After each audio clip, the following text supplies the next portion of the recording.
All that breaks must be discarded, even as the thunder of faith returns, ever-fading echoes. Prelude to Animandaris. Fisher.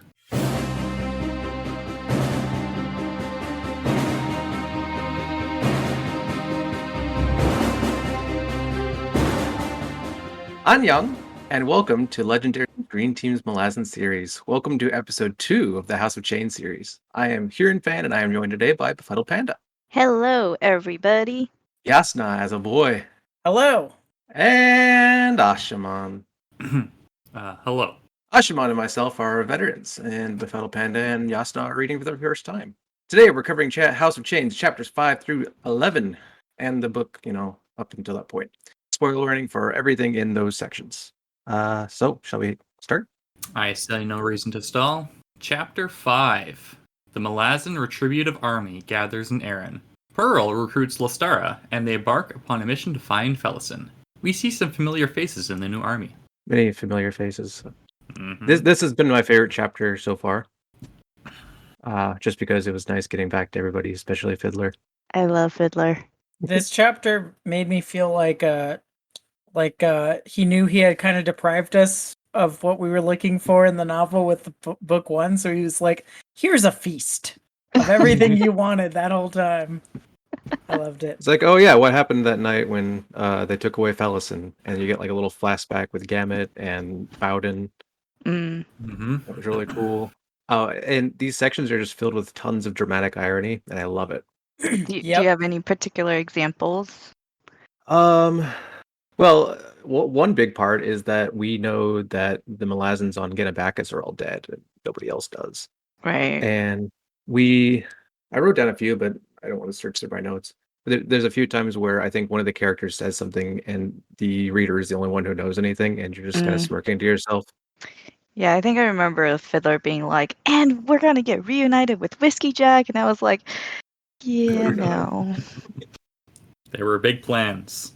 Yeah, I think he said, I think he was like, well, Whiskey Jack will take care of Corbo Lodom when he sees him in person or something like that. Yeah, something like that. Yeah. And it's like, Yep. ugh, I wish. And pretty much everyone in here is going through a rough spot. We find Squint, who has not been having a good time. Yeah. This very much feels like a new beginning, to me at least, because it's a fresh new army with some familiar faces sprinkled in, but there's a lot of new characters that we get to see, and I, for one, am excited. I don't know about you guys, when I read this the first time, I was so curious as to what Tavor would be like. Yeah. And we do not find out. Well, we get a little bit. I had in my notes that I'm happy to getting more understanding of Tavor, and I think I'm going to like her more from here on out. And it's just, there were like teeny tiny bits where I could start seeing that she's pretty different from Lorne, and then it becomes more and more clear throughout these chapters. Different from Lorne and different from Coltane, who she is, of course, being compared against. And also different than typical Imperial commanders. Yes. From what Gamut says, at least. Yep. Because he says that, the Imperial style of command includes discussion, argument, compromise, and then she just brushes them off. Just tells everybody exactly what to do and no room for debate. So, Jasnah, do you like Tavor, or what are your thoughts on her from these first few chapters? I don't have a read on her yet, really. I thought, I think I'm gonna like her. I guess I'm just kind of waiting for more. I did think it was kind of interesting when it's revealed that Perron didn't desert. Genoa's Perron didn't desert, and Gamut was like, "Oh, maybe we didn't need to sell Felison into slavery." Yeah, that sucked. I think Tavor was rocked by that too. She probably didn't know. Obviously, she didn't know the Empress's plans. You're not given a glimpse into Tavor's mind at all, but we do get quite a bit from Gamut's perspective, and because he knows her better than anybody in the army, right? And she, do you think she comes off as confident or just faking confidence? Well, from chapter 5, I thought she was being confident. Like she came in, she told everybody like this is what you're gonna do. You're gonna command this group, and so and so is gonna report up to you, and now go and discuss your new commands, right? And then she's like, Gamut, stay with me. We've got a couple more meetings to get through. And she just goes like boom, boom, boom, like on her agenda.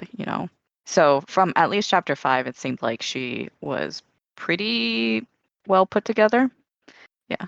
She also takes a really big risk in sending Pearl after Felison, because if Pearl didn't want to play ball, that could have been literally the end of her career right there. Yeah, she made herself very vulnerable. Mm-hmm. And that's why from that piece, I started to see how she's different from Lorne, because Lorne was an orphan, and she was brought into claw training really, really young. And so she didn't really have any like family while she was growing up. So that I think contributed a lot to just how she interacted and how she saw things from what we saw in Gardens. But Tavor, she had a fairly happy like family life. She was very uptight. But she had siblings, she had parents, and even as the adjunct, she still had Gamut, and she knew that Felison is still alive. So she's not alone in this world. Something I noticed about her characterization is when she and Gamut are talking alone, Gamut would say something and she would cut him off on literally every single one of his sentences. Mm. Like she's just thinking 2 steps ahead. Yeah. And he mentioned like I can't keep up with her thinking. She's thinking so deep.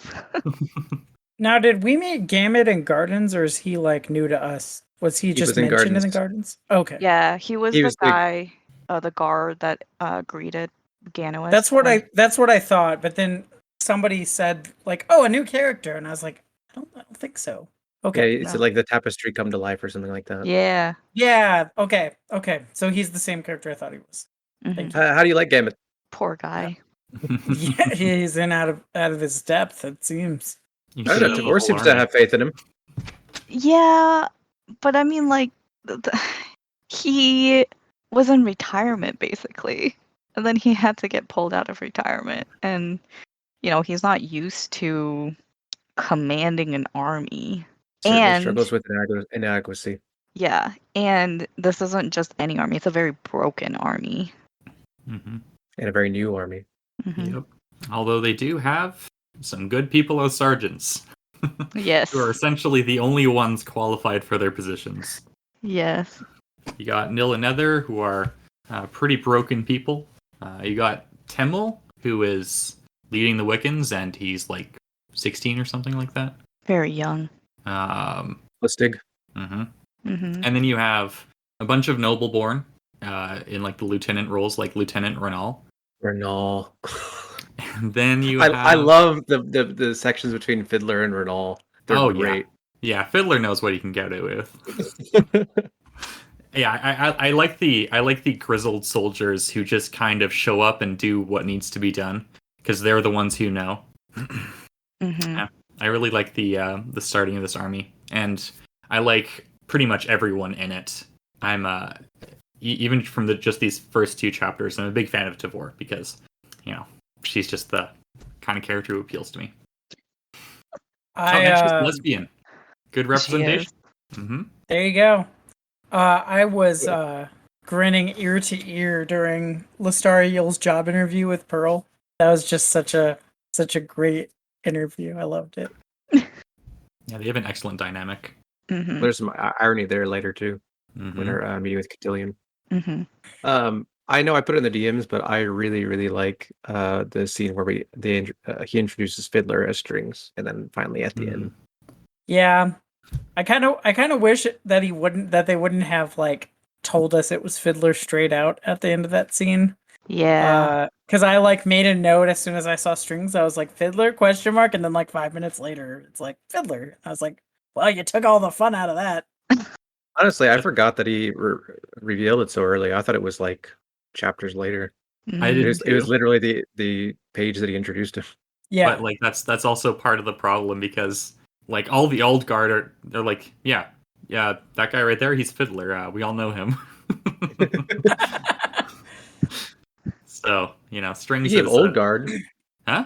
I said speaking of old guard, we gotta hear a story from Nock. Yeah. Yep. And then right after I read it in this, I got to read it in Esselmont at the actual depiction of events. So that's pretty cool. Nice. Yeah. Throughout the whole thing, I was just like, so why did Nock not overthrow Pormqual? He's just not that kind of guy, I think. He's the one that stayed loyal to Lazine. I think he just wants to be a good soldier. He wants to follow orders, and he doesn't want to do things like mutiny. I'm not satisfied, but that's Only. fine. But yeah, Fiddler meeting Gessler, that was fun. And yeah, I think this was just a nice mix of reuniting with characters we've met before, and then just kicking off. After book 1, it was like, cool, where is this story going? And now I know more. Yeah, you would have no idea after just book 1 where this story was going, right? I'm like, what the heck? And with Gessler meeting Fiddler, that like finishes off Gessler and co. going through meeting somebody from each of the original groups in Deadhouse Gates. Oh yeah, because that's like the only group that he didn't interact with was Fiddler and Co.'s group. If you like going back to the beginning of Deadhouse Gates, because obviously Kalam splits off, right? Yeah. He doesn't meet Ikariam and Mappo. Yeah, he does. Does he? When? At the end. Oh, right, at the end. Yeah, you're right. With the doggies. At the time, I thought about how, this group of Old Guard people, they're going to meet all the characters, and that'll be the point of connection between them all. And then they didn't meet anybody from the Malazan group, or the Fiddler and Co. And now they have. We also get teased for Talon operations. Yes. Mm-hmm. Theory. I think Bowden Sr. is Bowden Jr. Really? What? Why? If you go back and read some of the sections with Bowden, he knows a lot more than he should. And like he says that he inherited from his father, but like a lot of things don't really add up. So I think he's been blessed with some sort of long life, or also like he's supernatural in the way that he survived, right? That is true. He did get burned and still survive. Well, the burning thing was because the same thing that happened to Gessler and Stormy, right? Yeah. I don't think he really did anything supernatural. He's just kind of like a man who was trained and had resilience past what most people do. I really need to look up what Bowden looks like. It's like all of these characters. I really only know them by names and some sort of characteristic, like Tusk or no Tusk. But in terms of like what these characters actually look like, I'm like, I don't know. They're all blobs. I sort of picture him looking a lot like Jocko Willink. I think he is like a former Navy SEAL who's just like a brick of a man. Imagine someone very hairy. I'm imagining what's that character from Guardians of the Galaxy? Drax? John Batista. Dave Drax. Batista. Oh, Dave Batista. Drax the Destroyer. Yes. That's what I'm picturing. I don't think Bowden had green skin, but well, besides that, I can see it. I was wondering where Bowden is from. Oh, I don't remember. I don't remember either. Those are all my notes. I got some quotes. Quotes? Let's see. Actually, no, go ahead. We do learn that Whiskey Jack wasn't part of the family at first, and also, how mafia does that sound? The family. I mean, to me, I did say Kellenwood was like Don Toretto to me in that sense. So Don isn't mafia. They don't call it mafia. No, they don't. It's like, it's family. We family. live like a quarter mile at a time. Yes. Fast and Furious reference for listeners if they didn't know who Dom Toretto was. Thank you. I didn't catch that. It's okay. Transformers and Fast and Furious. That's my movie taste. I mean, not all of it, but encompasses quite a lot. The ones that come up most often. So I've noticed. Oh, I do have one last thing. We learn bit of the history of the Seti, how they were a tribe of people who weren't originally horse warriors, but sort of just morphed into that as the years went on. And I don't know about you, but I was really reminded of the Native Americans there, because horses are not native to North America, but a lot of people think of Native American tribes, like I think especially the Lakota, who just like horse warriors, just like really in tune with their horses. And it's just, just not the case. So, it's fun to think about how those stereotypes evolve over time. And also, their story is what inspired Coltane to not have that happen to his people, which I think is cool. Well, the thing with the many native tribes were that they turned into horse warrior culture. And a couple of 100 years of horse combat will do that. And they really were amazing. Yeah. Adapted pretty well. Quotes? Okay. This is from Blistig. And this actually makes me like Blistig, even though he's a little rough around the edges. You listen to me and listen well, he growled under his breath, a trembled shiver across his scarred cheeks, his eyes hard as iron. I stood on the damned wall and watched, as did every one of my soldiers. Tormquil running in circles like a castrated cat, that historian and those 2 weakened children wailing with grief. We all watched as Coltane and his seventh were cut down before our very eyes. As if that wasn't enough, the High-Fisted marched out his army and ordered them to disarm. If not for one of the captains delivering intelligence concerning Malazan being an agent of Shaiks, my guard would have died with him. Military decorum? Go to hood with your military decorum fist. Yeah, I can't imagine, like, the aftermath, like, surviving and being in the aftermath, and, like, you have to go do it again, you know? And then later on, there's some mention of how, like, I can't, I'm gonna go this time, and I'm not coming back because I cannot walk back again. A lot of this second book is kind of just people dealing with the end of the chain of dogs. Yeah. Everybody, actually. It impacts the whole continent. More than the continent, even. But yeah. Okay. I did have a question. So Kellenved and Dancer, because there was mention of, like, those two living in Dead House for a while. Yeah. So base of They operation. kind of traversed the Azath house Interesting. and became pretty used to it, I guess. So they could, like, pop up elsewhere in the world? I don't know. Okay. But then I guess there would have been a guardian in that house at the time, right? Who's the guardian of Dead House? Is it not? Well, now it's Gothos. Yeah. But I don't know if he's been in there since Kellenved was bumming around in there. Gothos has been in the Azath houses for a long time. Yeah, Or was he in Dead House that whole time? Or I don't know. But he's been in the network for a while. Because, as we know, Ikariam, the reason Ikariam has this condition is because he tried to assault it, Azath house. And the guardians move between houses? I know okay. I'm not going to answer this. Okay. I think we probably have to talk about this later. You know, It's because not established I guess for I've us forgotten. We can talk about this after. Okay. I'm being careful about spoiling some things. Yeah, Daragoth. I did enjoy the Tar and Smiles bits, getting to know them, how Smiles doesn't smile, and Tar She's pleasant, isn't she? I like Smiles. I do not. I look forward to getting to know these new characters more. I guess I do have one more thing. This is sort of like a theme for a lot of the book, is people having new names for themselves. We see it with Cutter in the next chapter. We see it with all the Malazan recruits.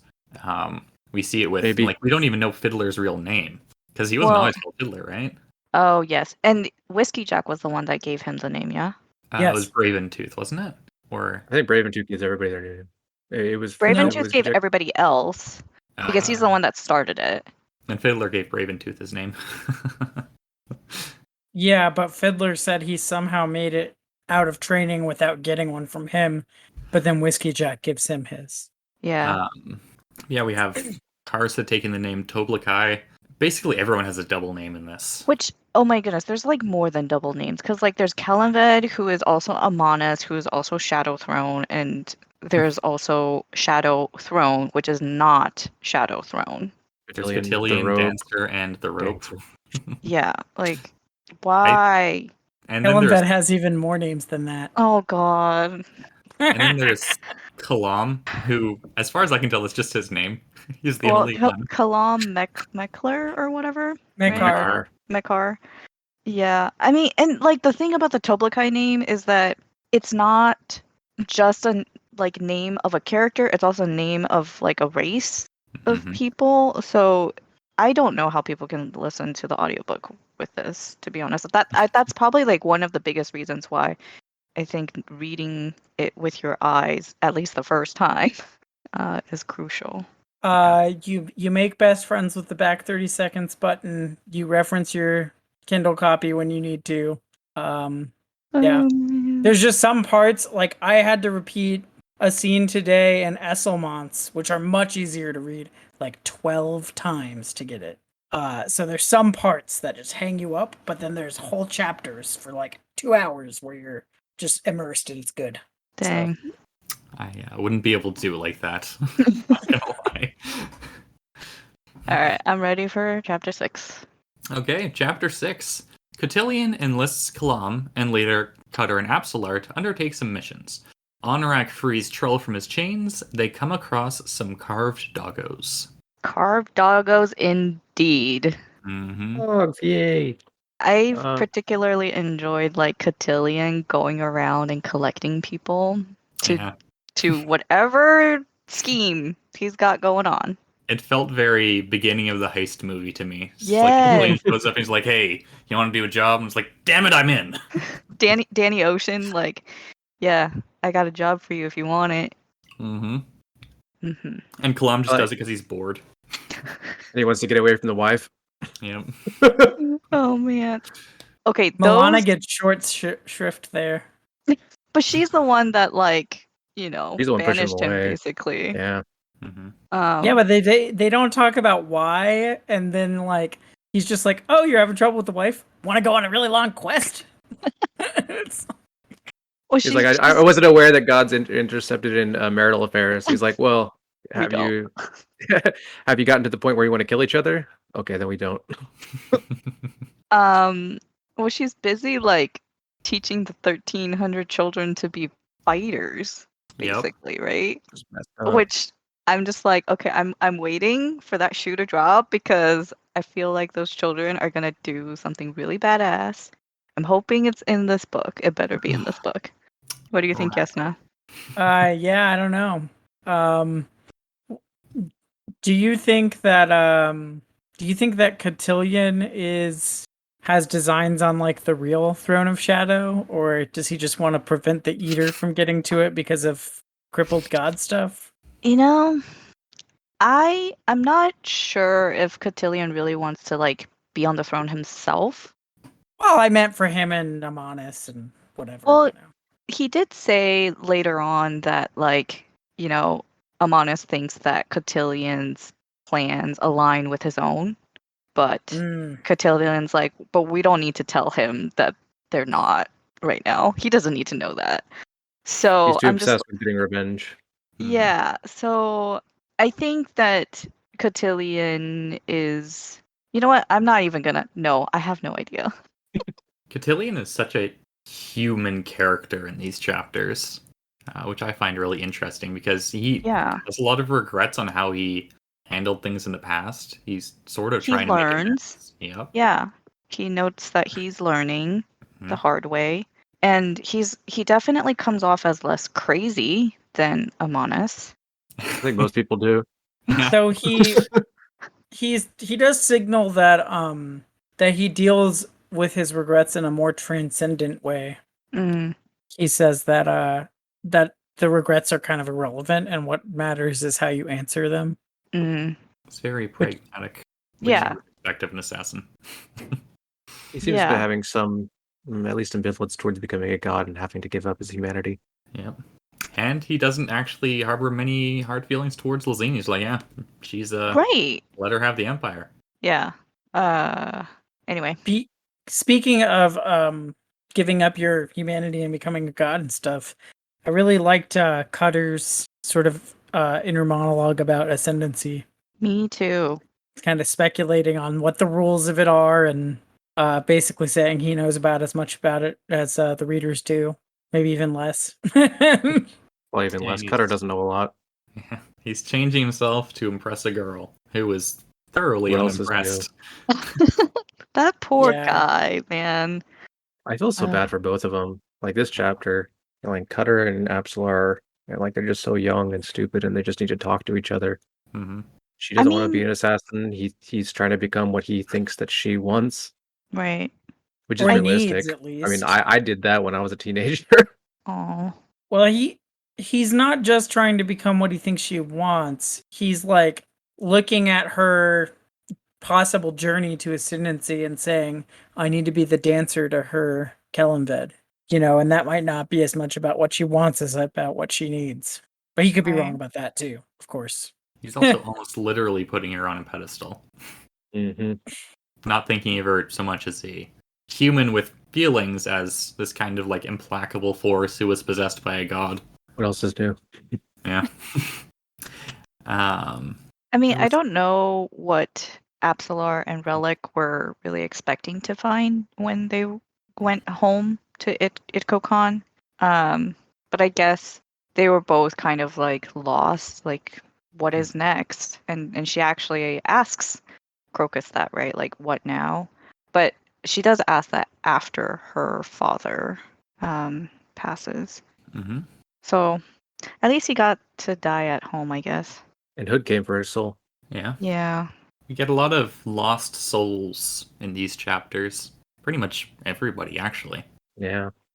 Like Onrak, he's been separated from his clan. There's Trull, who was shorn. Both Cutter and Absalar, and all of the Malazan army, essentially. And then later on, Haborak and, more people. Getting in Onrak's head was so cool. The Talani Mas see sound with their eyes, and they can see cold and heat and stuff. They gave no indication of this until you're in their head. Yeah. Like 3 books, nothing.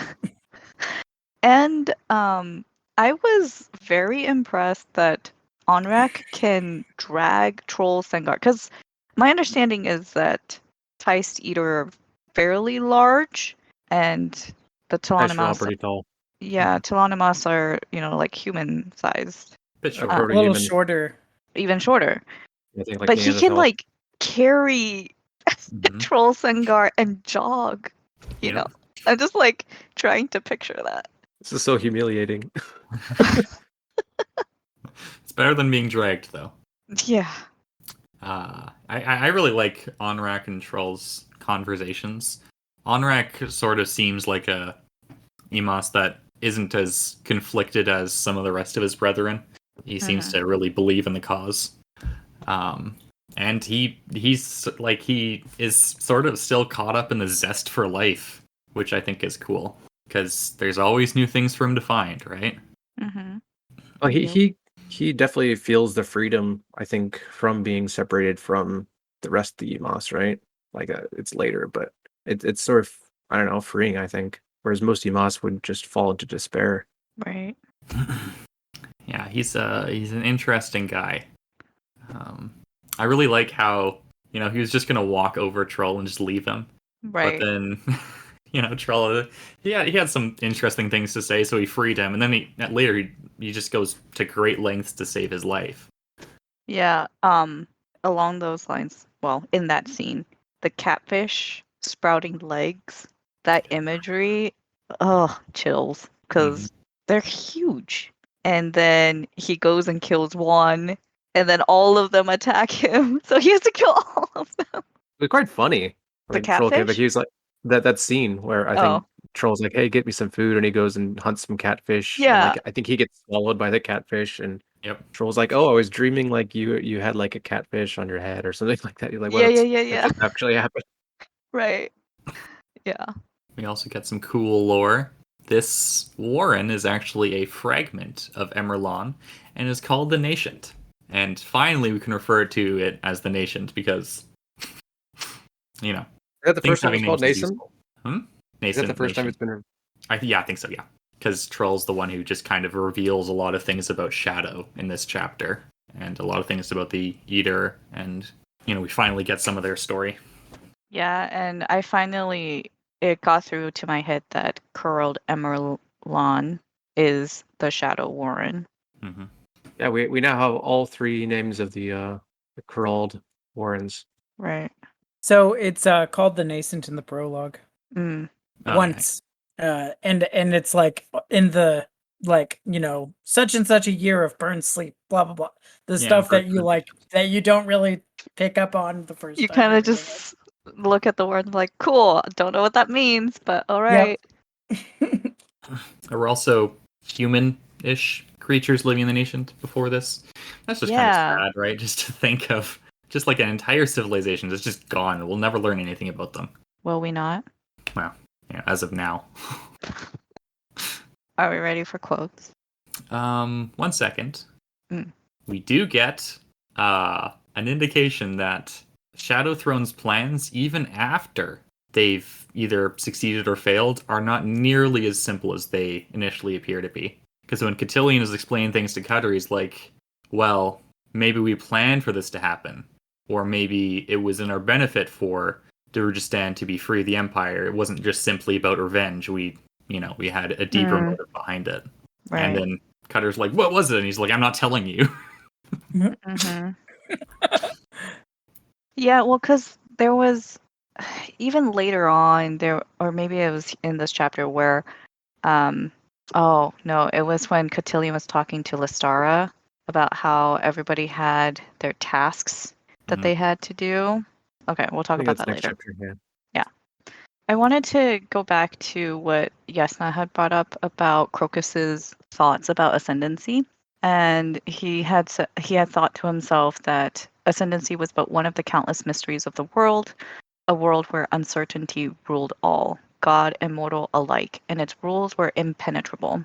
But it seemed to him to ascend was also to surrender, embracing what to all intents and purposes could be called immortality, was he had begun to believe presaged by a turning away. And there's some juxtaposition, I guess we could call it that, going on here. Uncertainty ruled all, God and mortal alike, and its rules were impenetrable. Uncertainty doesn't care who you are. It applies to you whether you are powerful or not, and whether you're immortal or not. And no one understands the rules of uncertainty because there are no rules to understand. Mm-hmm. So it's okay, if ascendancy is like uncertainty, then there aren't any rules. I'm getting some eyebrow raises here. Ascendancy is weird. Yes, and the universe doesn't care whether you're a god or mortal. It'll treat you the same, essentially. But I do think it's interesting, Crocus's thoughts on ascendancy as turning away. As in getting eternal life, you sort of remove the value of life, because there's a lot of people in philosophy and otherwise who believe that the thing that actually makes life valuable is the fact that it is temporary. So if it's not temporary anymore, what does that leave the value at? Right. Yeah, he says to ascend was also to surrender, and when one ascends, they turn away from quote unquote mortal's fate, even though he thinks that's not the best word to describe it. And then he describes life as a lover, which is very poetic. And yeah, I had the same thoughts where it's when there's finite amount of life, there's more appreciation for it. And that reminded me of, bear with me here. There was an Instagram ad that I saw where this company was selling this poster thing that represents every week of your life in a little box. So each week is a little box. And the idea is that for each week that passes, you would fill in a box. Mm.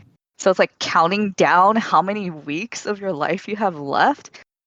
And the idea was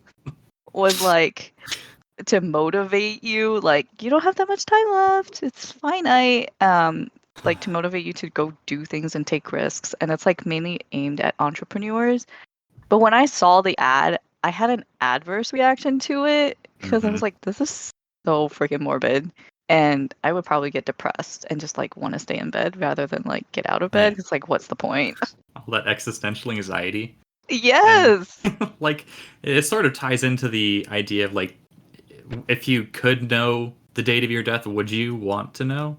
I think like almost everybody would say no, right? Yeah, because especially if you can't change it, like, then what's the point?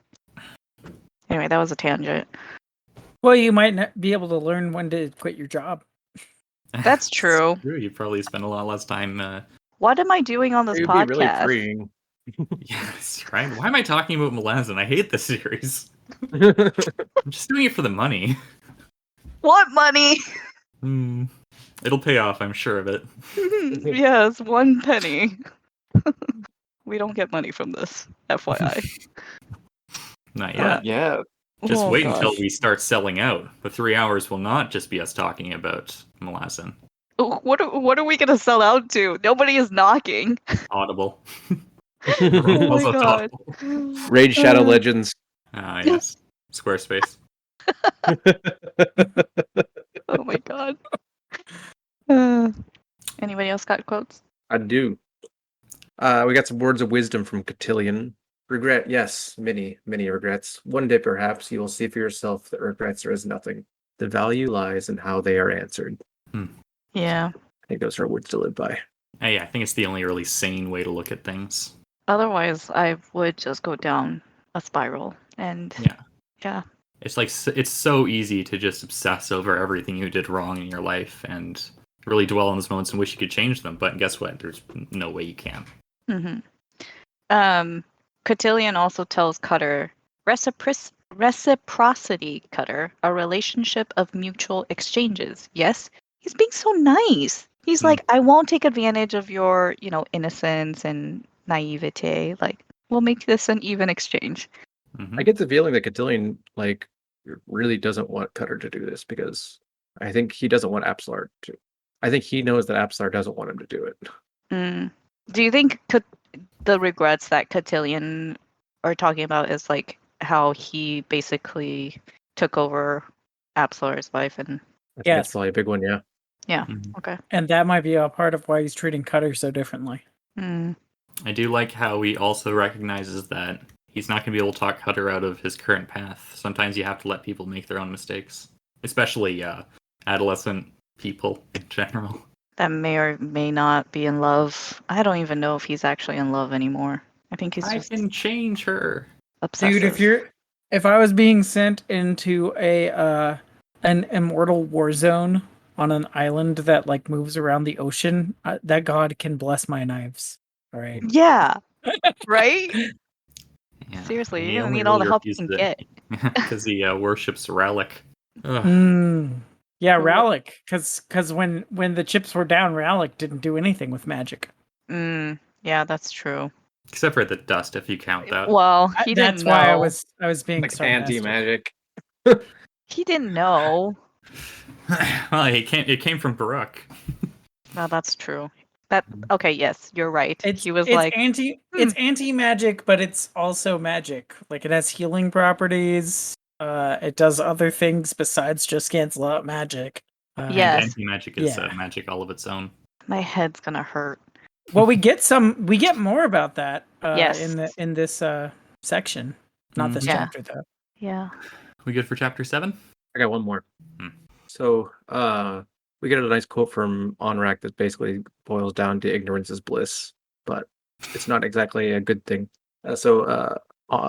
Troll offers to tell him the story of his people. He says no. He says, because your truth would burden me, force me to find my kin once more. Your truth would chain me to this world, to my world once more, and I'm not ready for that. Yeah. He wants to spend a bit more time with his head in the clouds, No commitments, no... It's kind of like a vacation that we catch Anorak on. Yes. I mean, when you're basically immortal, do take the time and smell the roses. Yeah. Can you smell? As much as you can. Well, I don't know. He can see the smell. Yeah, exactly. That looks like that looks like a good smell right there. All right, chapter 7. Through Haborg's eyes, we see that the army of the apocalypse is full of schemers. Toblakai discovers a gift for stone carving. He and Shaik discuss the nature of art. The Apocalypse learns of the events on Genebacus. There was a lot of catching up in this chapter. Just characters catching up. And this time around, because like we got some of that in Memories of Ice where people were getting caught up with the things that happened with Chain of Dogs and stuff. And I found that part to have been kind of annoying. But this one, I didn't. I don't know. I think part of it, I feel the same way. I think because in Memories of Ice, in the first book especially, it was a lot of people thinking about things that they already know, and just it felt a little more unnatural. Whereas in this one, it's people who don't know anything about what's going on, and it seems like a realistic way to deliver that information. Yeah, we meet Fellison younger. Ugh. What a sweetheart. She's adorbs. Well, I'm assuming she's adorbs. She is canonically quite pretty. Okay. Mm-hmm. Like her mother, I suppose. Except she's adopted. Yes. And Fellison's like 2 years older than her. Fellison's reaction to finding about Ganos broke my heart. I had goosebumps all over and tears in my eyes when I read that. Such a sad family. And I just really like getting Hiboric's perspective from that whole thing. And I like Hiboric. Like he seems like a crotchety old man, but like I think he does care. And like at the same time, he's grieving the loss of his own god that he felt was thrown away, but he's feeling more and more ambivalent about the whole thing. Yeah. He sets it aside for a grieving girl, or a girl who's finally. I also like how principled his politics are.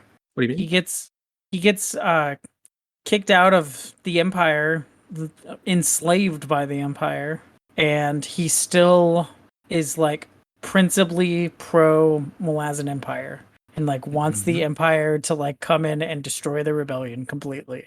Do you think that's because he's I'm not convinced that that's because he's like pro Empire. I think he just like really sees the rebellion for what it is. It's just a bunch of people who are backstabbing terrible people who are only concerned about their own interests and upholding their power that they once had. Sure, but he thinks at multiple points about like the benefits of imperial rule and like contrasting that with that selfishness. He seems to support the model of imperial governance despite the fact that it screwed him over, which is like, I mean, that to me that's really cool. And there are several historic dissidents who like still defended the system that kicked them out of or suppressed them, you know, like they were dissidents while supporting the model. What was that? I think Socrates. Socrates? Socrates? No, it's Socrates. He's doing on purpose. No one's ever seen Bill and Ted? Yes. Oh, no, sorry. Oh my god. Not in a long time. So great.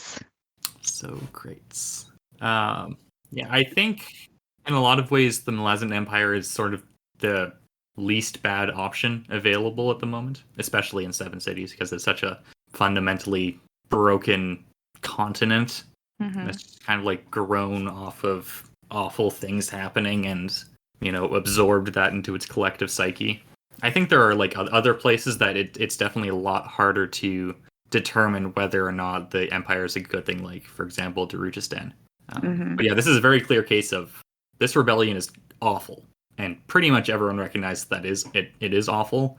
And like even Fellison's like, yeah, this is Drishna, not somebody who was focused on anything other than just pure destruction. And that's who this he's the guy who founded the philosophy of the apocalypse. So yeah, she said almost the exact same thing I said about Drishna in the Dead House Gates episode about how there was like no positive vision.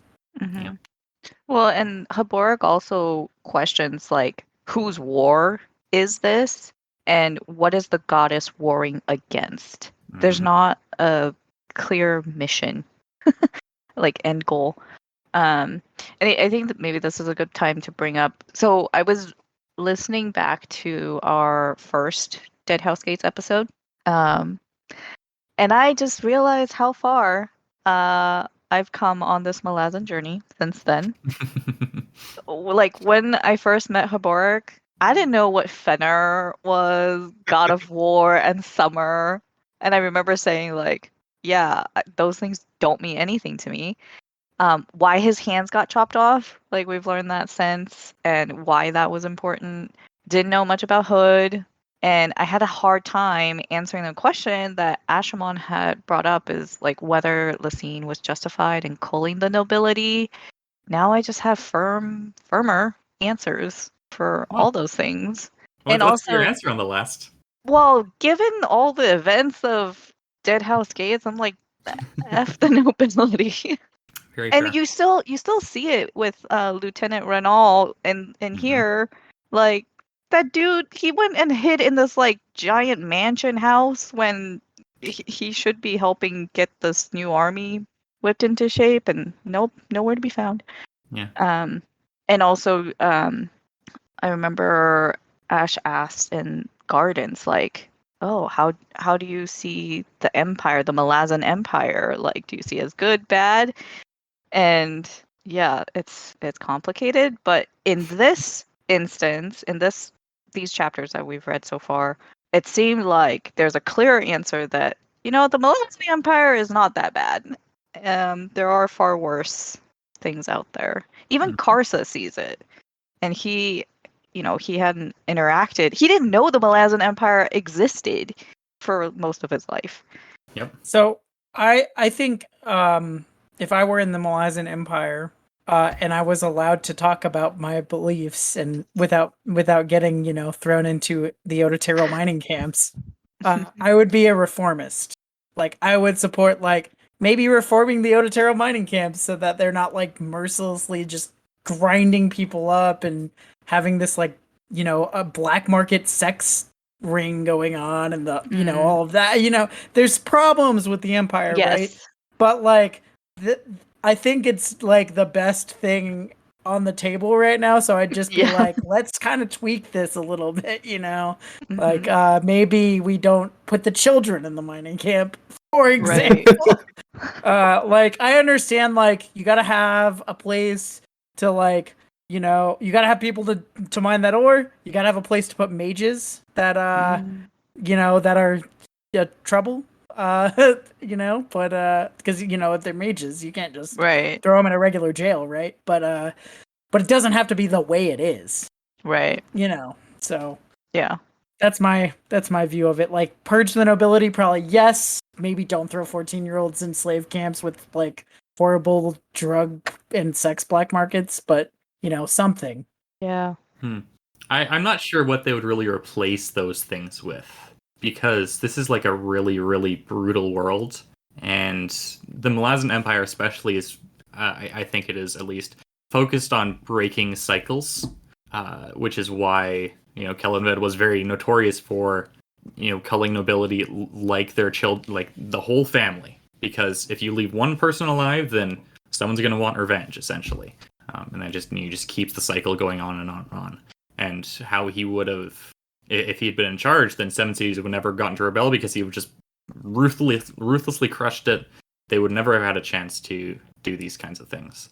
So, like, I'm sympathetic to making it more of a humanitarian empire, but at the same time, it's also, I think, really difficult to have it, like, give it the same kind of morals we would want it to have, because, like, I think just a lot of things aren't possible with that level of technology and those kinds of cultural values that you have. Or it would take time. Yeah.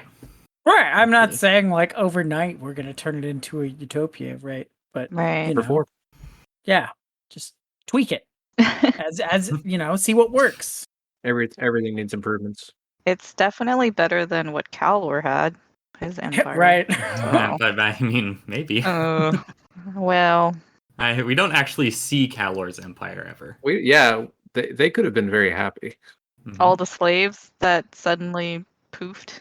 We get Cruel saying they were slaves, and we get Calor saying that he killed them all, which maybe he did or maybe he didn't. But before he killed them all, the only word that we have that they were slaves was Cruel's. They are non-existent as far as we know. We just don't really anymore. No, we don't have any evidence either way. We should just drop it. Let's move on. Sorry.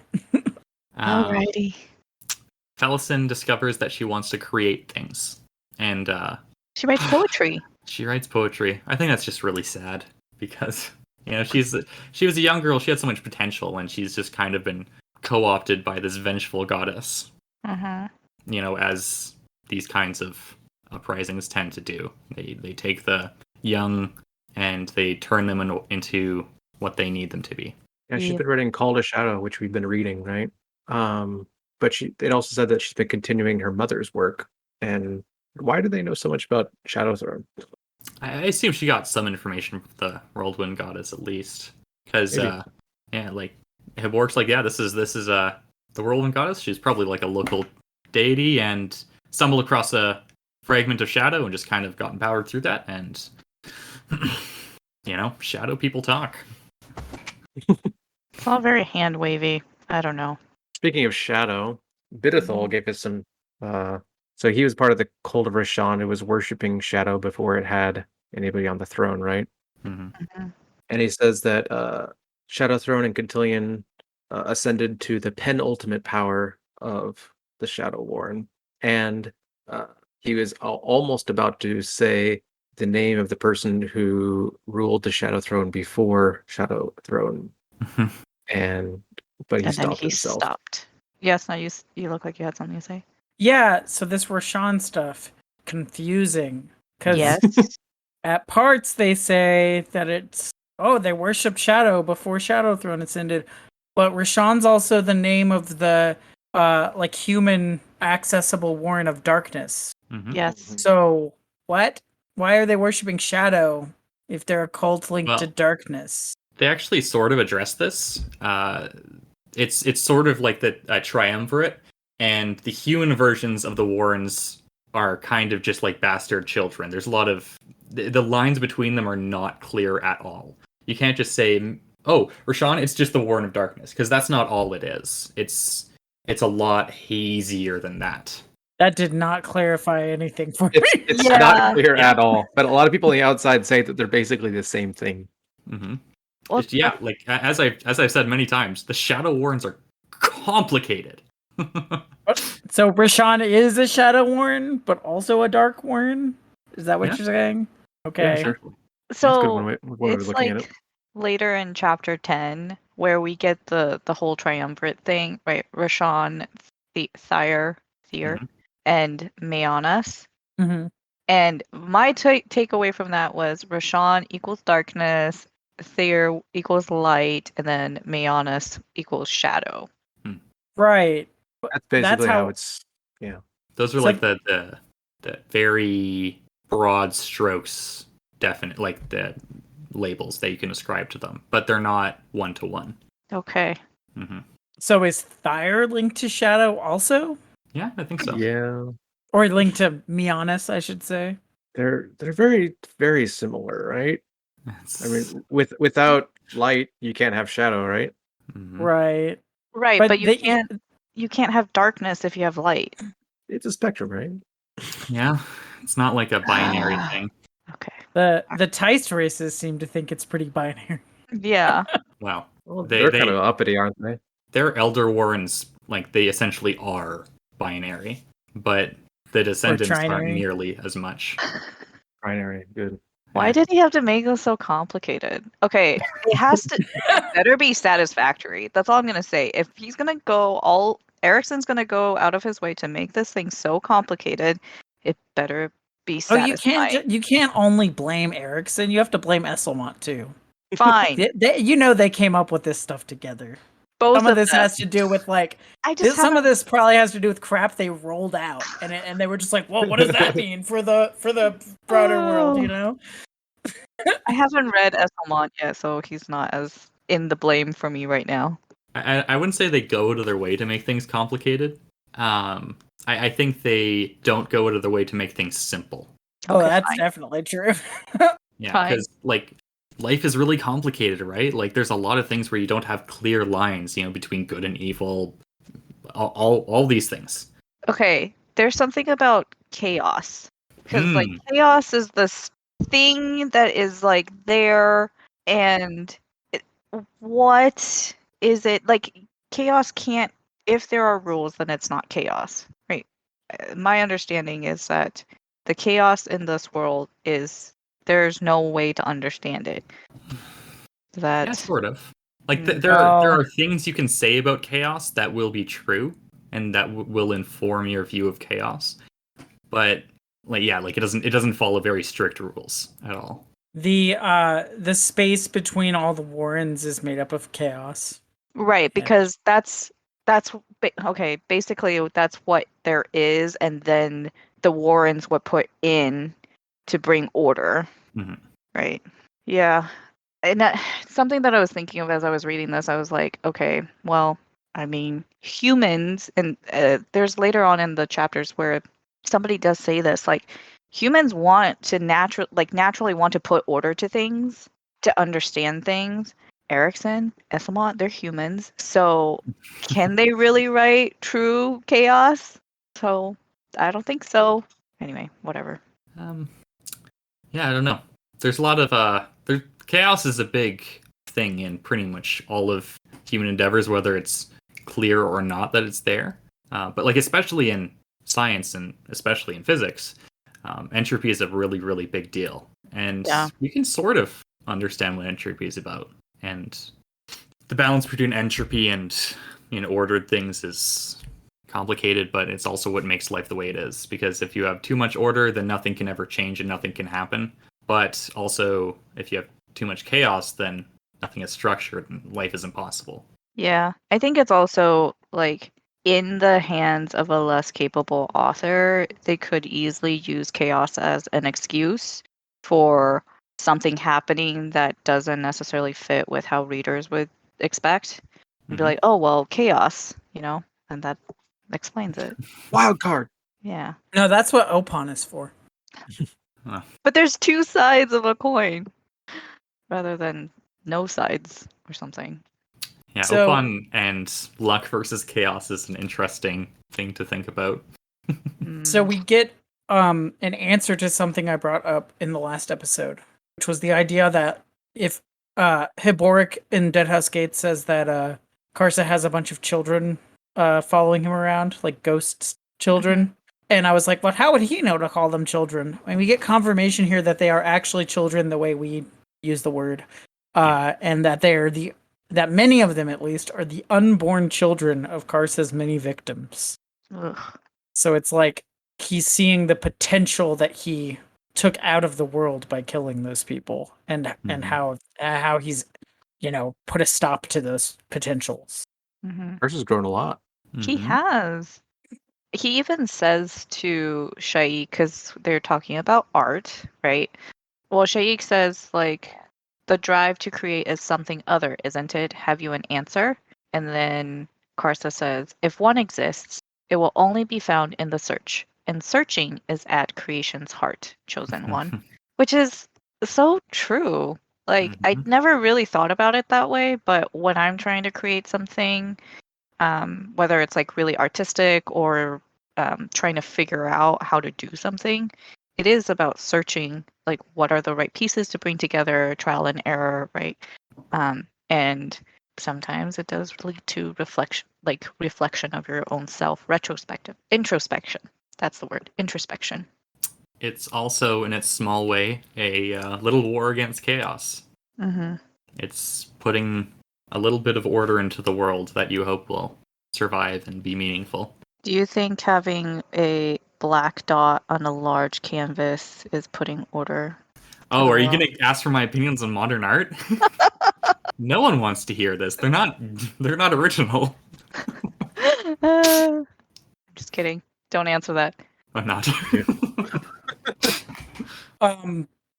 Another thing that we get in this chapter is something that maybe other people put together before this point, but I didn't, and that's that the stuff with the Beasthold throne is like what would have happened if somebody on Seven Cities would have successfully followed the correct path of hands, and that like the ascendants that they would have ascended to the Beasthold throne. So like that path of hands thing that was subverted in Deadhouse Gates was paid off in Memories of Ice. I didn't put all that together before it was spelled out in this chapter. And I didn't put it together until you just said it. Somebody says it straight out in this chapter. It's like, well, it was for any of our soul taken and divers brethren in the rebellion, blah blah it blah. was Lorik says it, and I had a question, which was like, so like Tog and Fanderay could demand soul taken and divers to kneel before them, so that would include Animander. Good luck. I don't think Animander would be one of those, because he doesn't get his he gets his soul taken abilities essentially from Starvelt Demolane, not the Beast Hold. Oh, okay. Yeah. Got it. Mm-hmm. Well then, yeah, okay. I think that raises a question as to why, first of all, was that part of Shadowthrone's plans to have Tog and Fanderay? I was just gonna say that. That. And then why, if it was? Right? Did Shadowthrone want the Beasthold throne to be taken by Tog and Fanderay? Yes. The answer is yes. Shadowthrone occasionally shows us the strings he's using, but not often.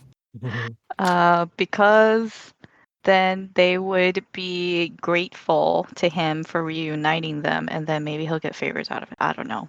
That was complete crap. Or maybe because they'll be more stable in whatever's to come, that they might have to do with either the Malazan Empire or like the stuff going on with the Deck of Dragons, than some like random soul taken or divers. Like, yeah, that's true. So maybe it's just about like building like a coalition in that sense. I think Messembre,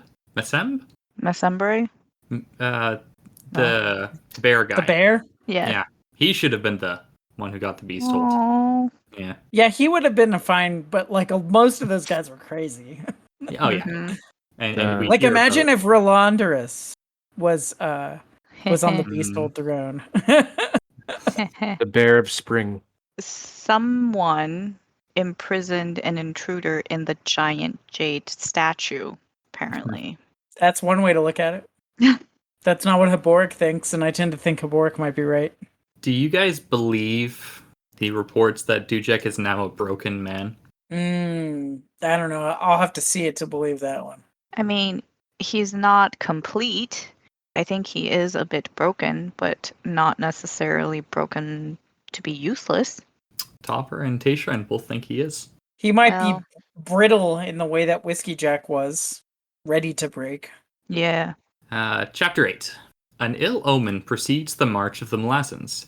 Strings and the sergeants decide to make DIY jewelry with substandard materials. Cotillion recruits yet more help in the form of Lestara. Pearl and Lestara get Stormy, Gesler, and Truth to tell them a story. Cuddle and Fiddler. I heart them. I love Cuddle. Two sappers working together. Yes. Terrifying. I miss the sappers. Cuddle killed Linestro. Mm-hmm. And it's his goal to get Rel and Polycalar. Mm-hmm. So I already love Cuddle after that. I had to go back to find where I had seen the name Cuddle before, and then found it in Deadhouse Gates, and he was the sapper that pulled the explosive to blow up the bridge. Yeah. Nice catch. So the epigraph and the text of this chapter foreshadow that Shaik's going to have a victory over Tavor's legions, but that victory will be either illusory or temporary. I don't think I had the same read. I didn't actually highlight whatever in the text corroborated that for me, so I can't back that one up, but the epigraph at least was the first thing, and then something in the text of the chapter corroborated it for me. Well, it says the Shaik Rebellion, Illusions of Victory, but it's not clear at all that the victory, who the illusions belong to. Right. That's okay. That's true. But I think something in the text made me think that, and now I wish I would have written it down at the time. Like the epigraph?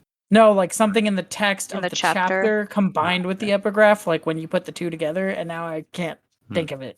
But yeah, I did immediately assume Illusions of Victory applied to Shaik's army, and then I added something from the chapter to that to come up with this.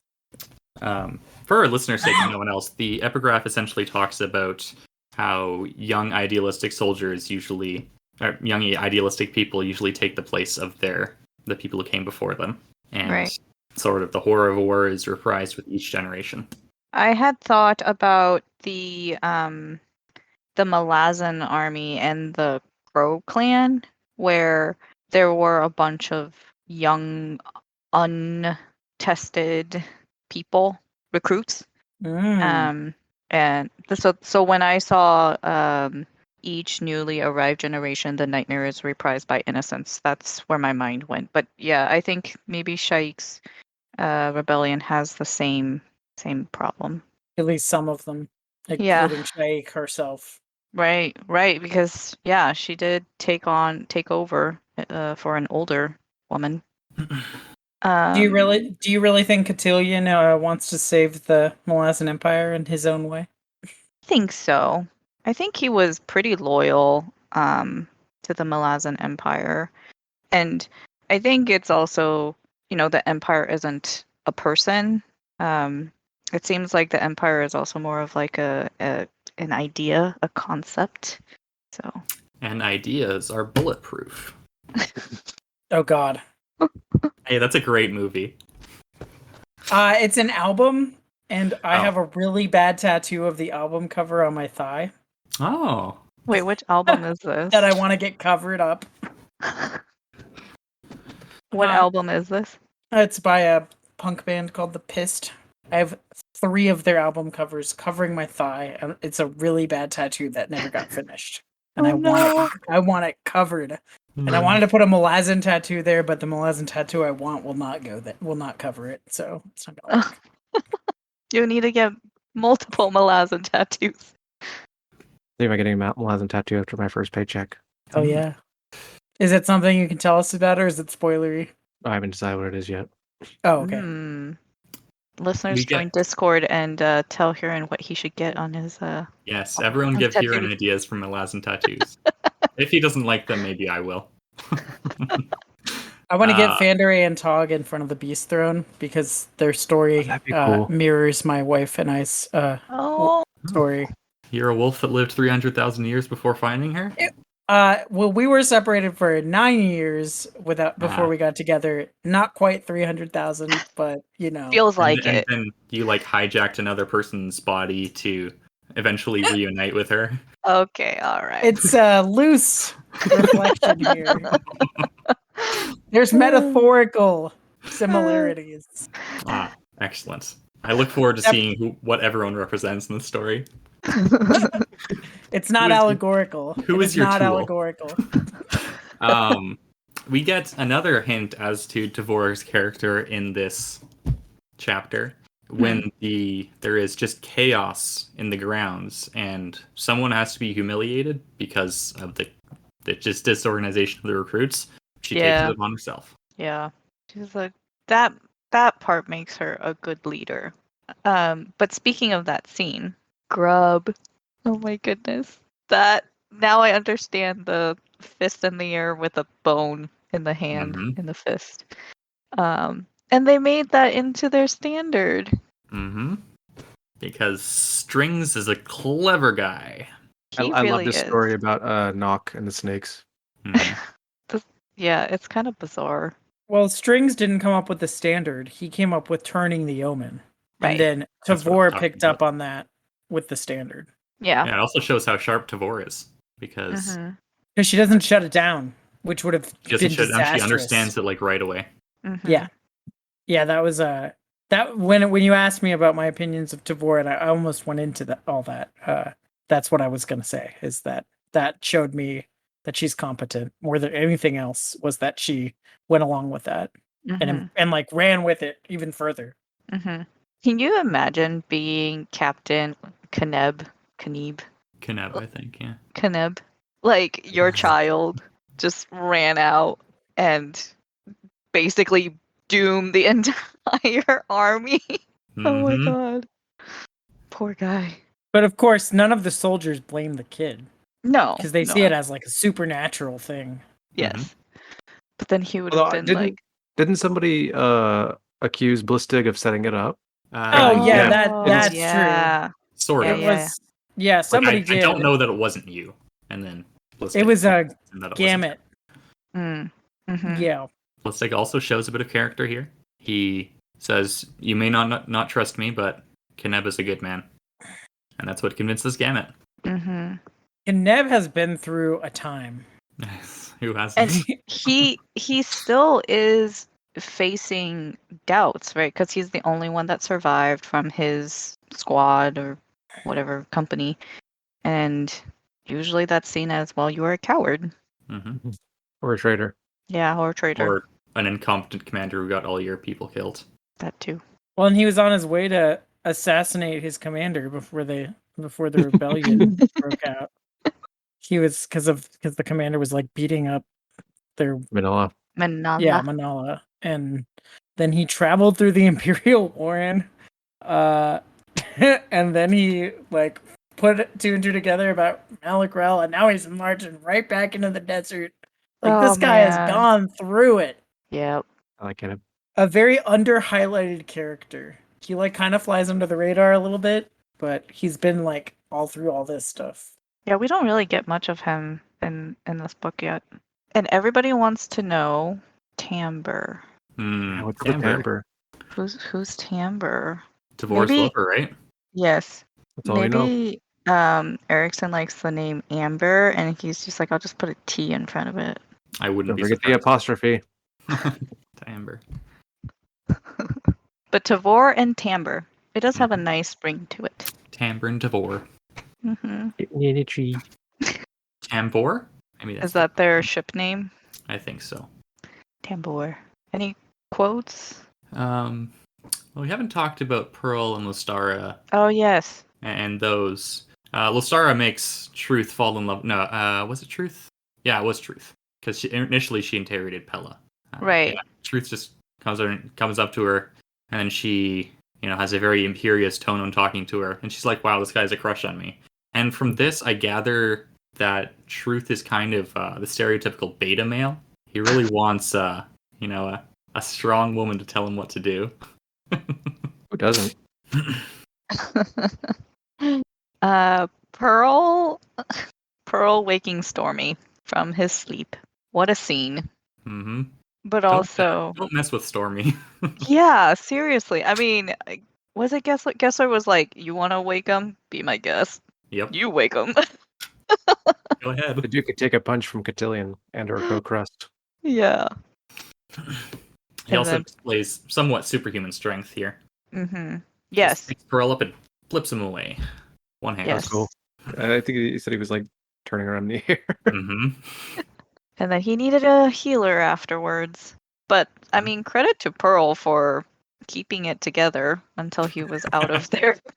He does curl up into a little ball for a bit. That is true. Him, but, he does do that. But something about Pearl and Lystara. So Cotillion comes to visit Lystara, and he recruits her. Huron, did you want to say anything about that scene? Oh, I really like it. That's it. I like Lystara's backstory.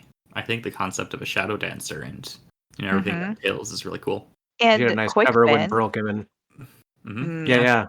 She got but so with Cook, he took out the Rashawn cult, but that he was a part of, and why? Yes, it was taken down from within. And Cotillion didn't know the Talons were still alive and active, it seemed. Apparently not. Which is weird. Or he was playing dumb. He could be playing dumb. That's true. And she didn't tell him. Nope. She didn't. But then Pearl comes in and he was like, there's magic here. There's Rashawn magic, right? And she was like, oh, yeah, I was doing Shadow Dance, and that sometimes evokes Rashawn. Nice cover.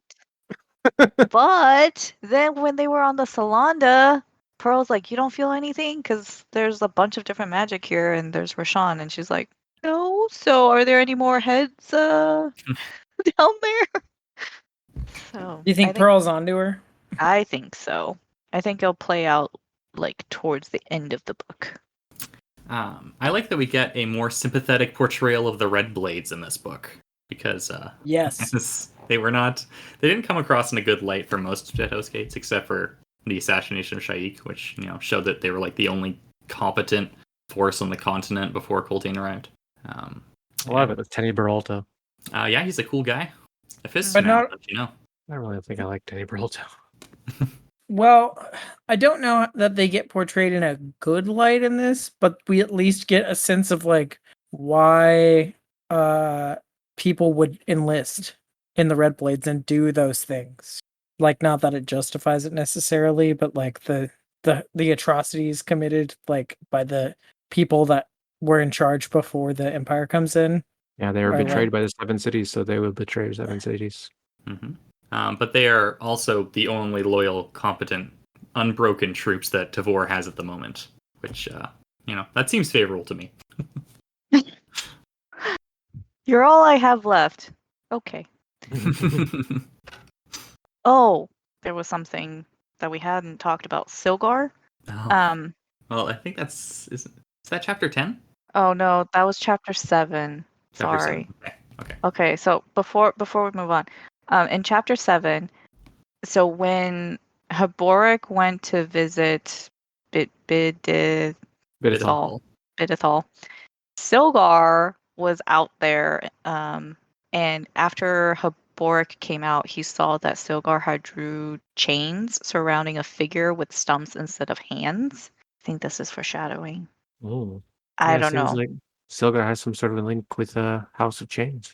Yes, but Haboric is a broken person, and Cripple God collects these broken people.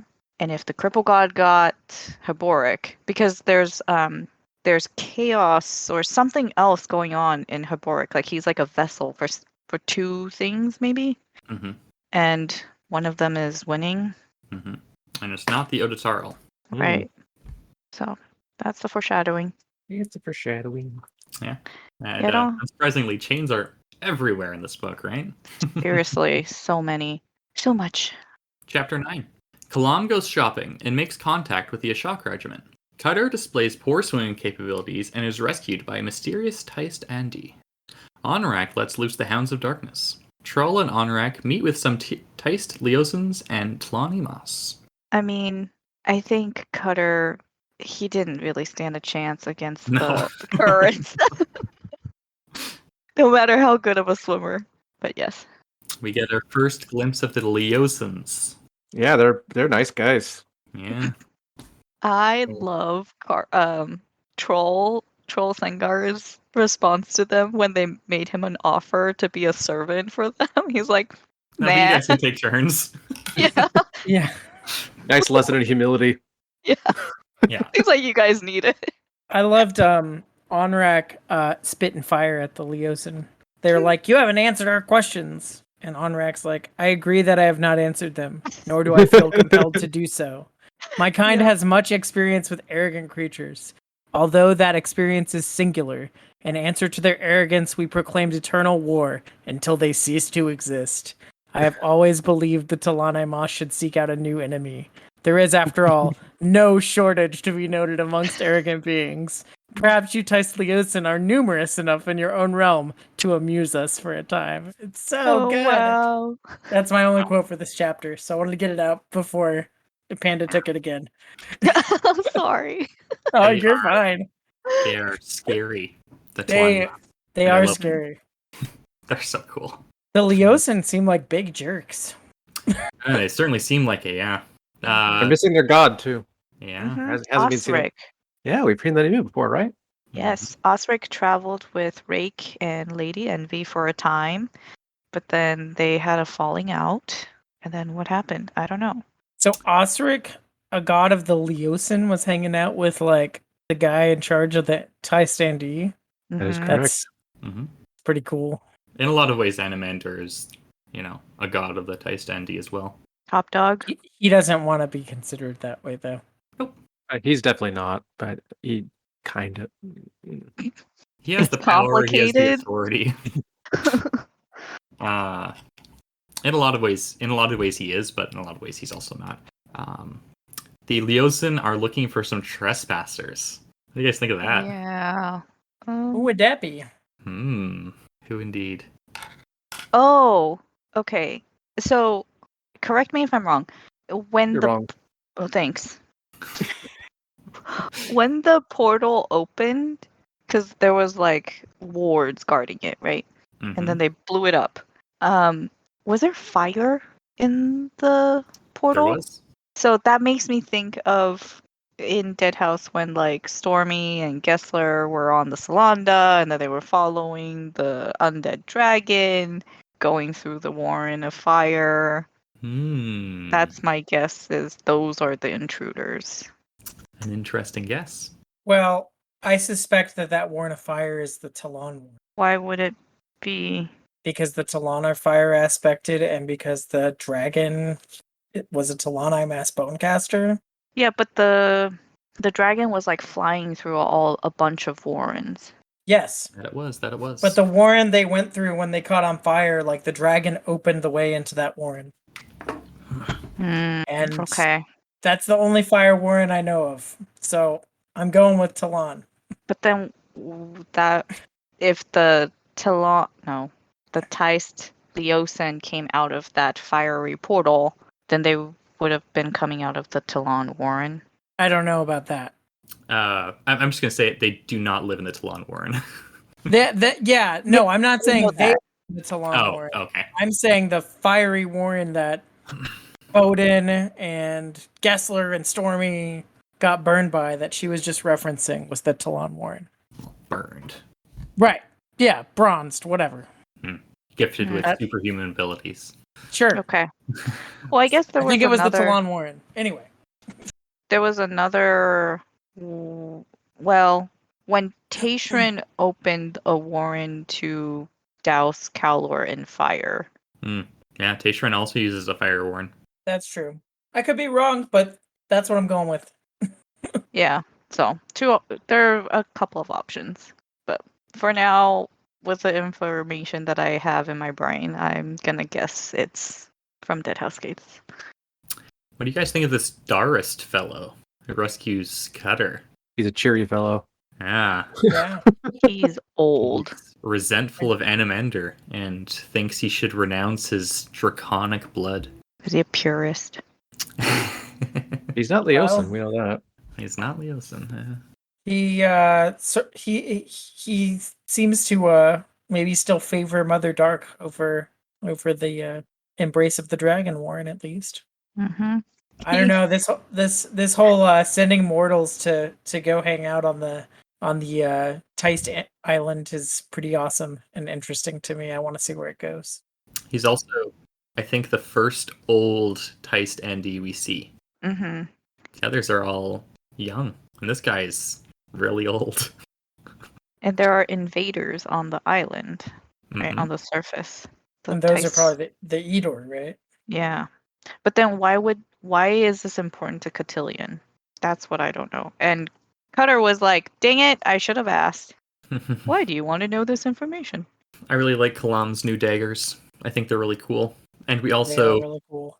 rendezvous with the Ashok regiment from book 1. And we meet Sin, who I will just say I really like. Because she's crazy?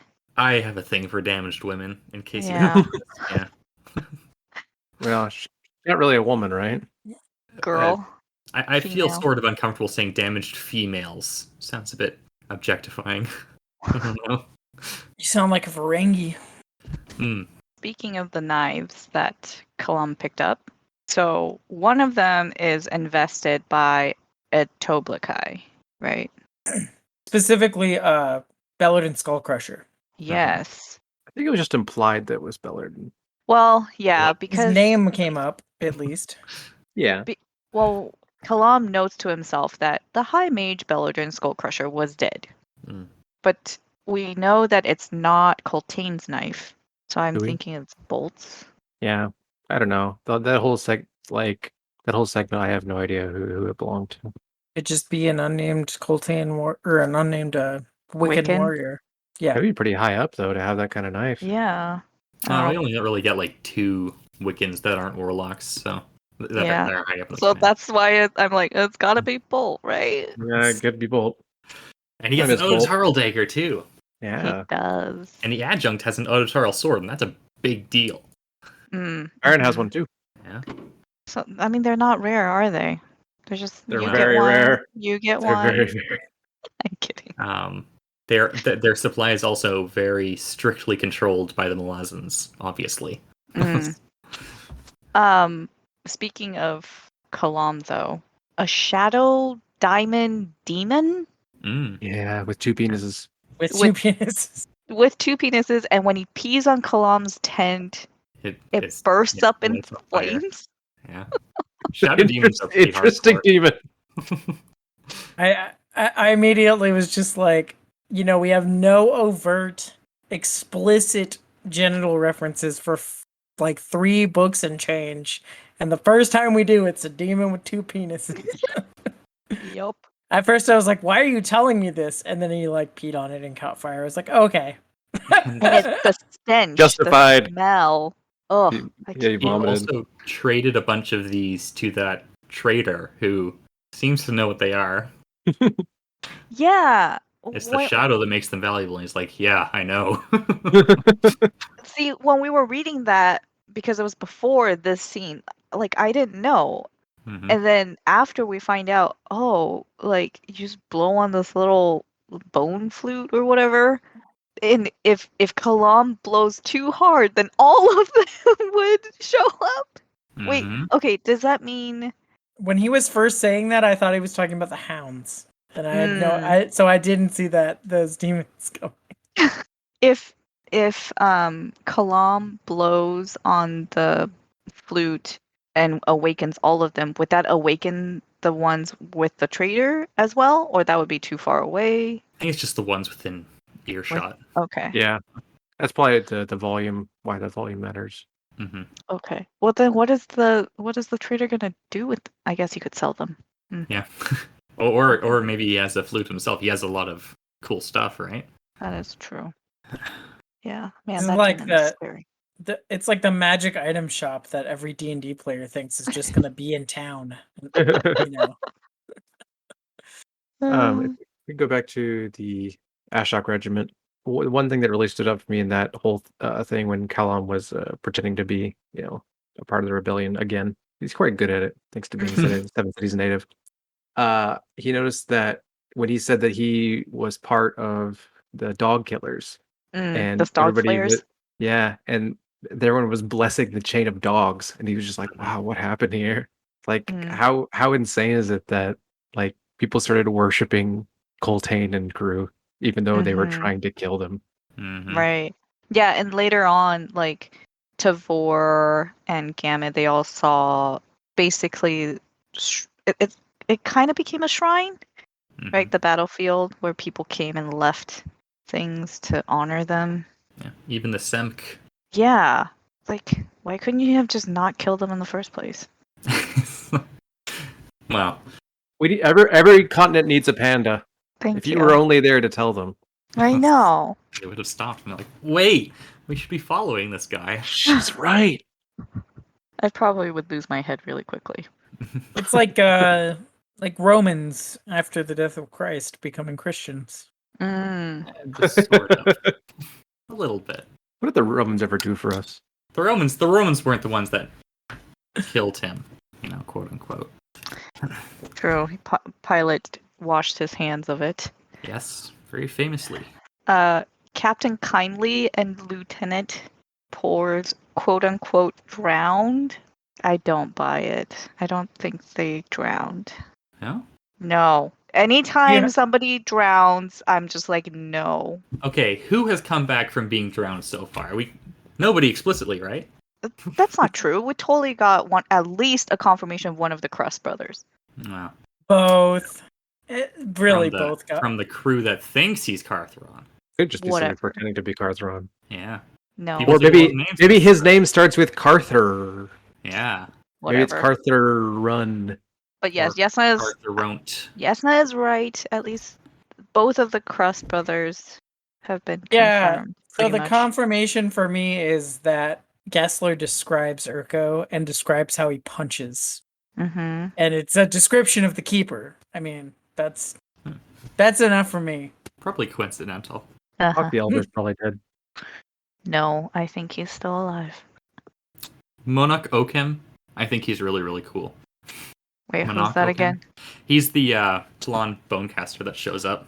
And without fail, all the Bonecasters are like really, really cool. They're like awesome characters. I like the hides they always have. Mm-hmm. Which are always referencing their soul-taken form, in case you guys haven't noticed yet.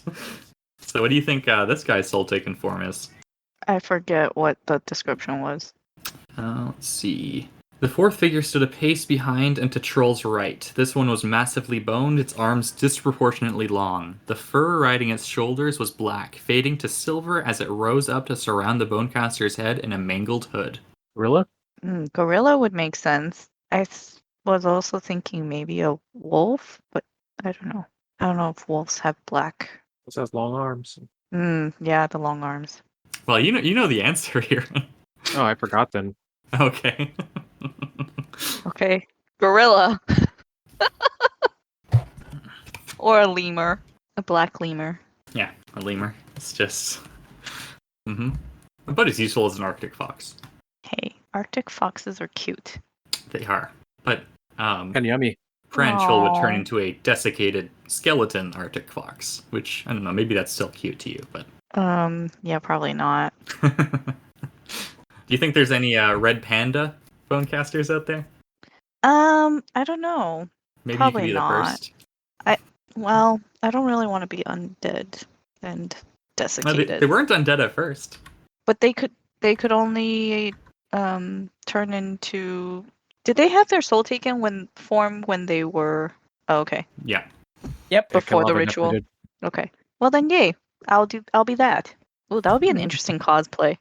That would be actually really cool. We know this. We know that because of the Memories of Ice prologue and because of Kalava.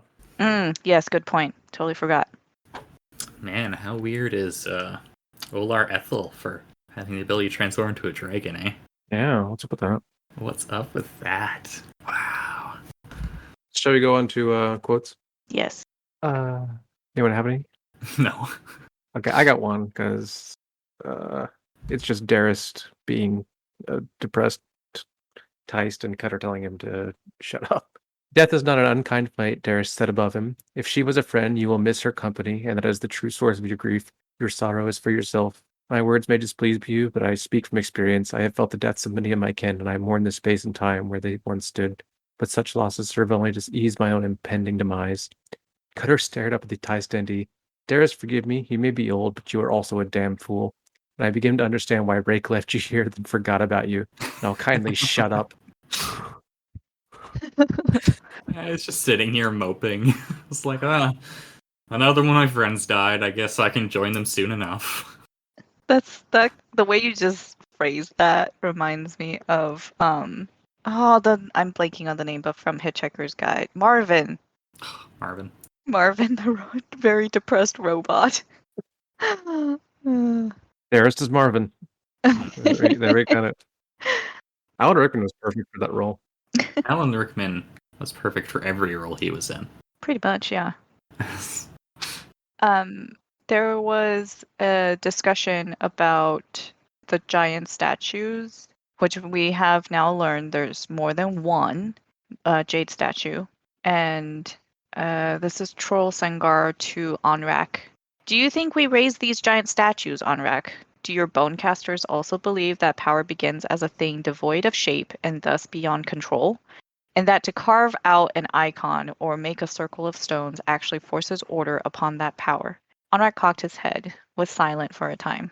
Then it must be that we make our own gods and spirits, that belief demands shape, and shaping brings life into being.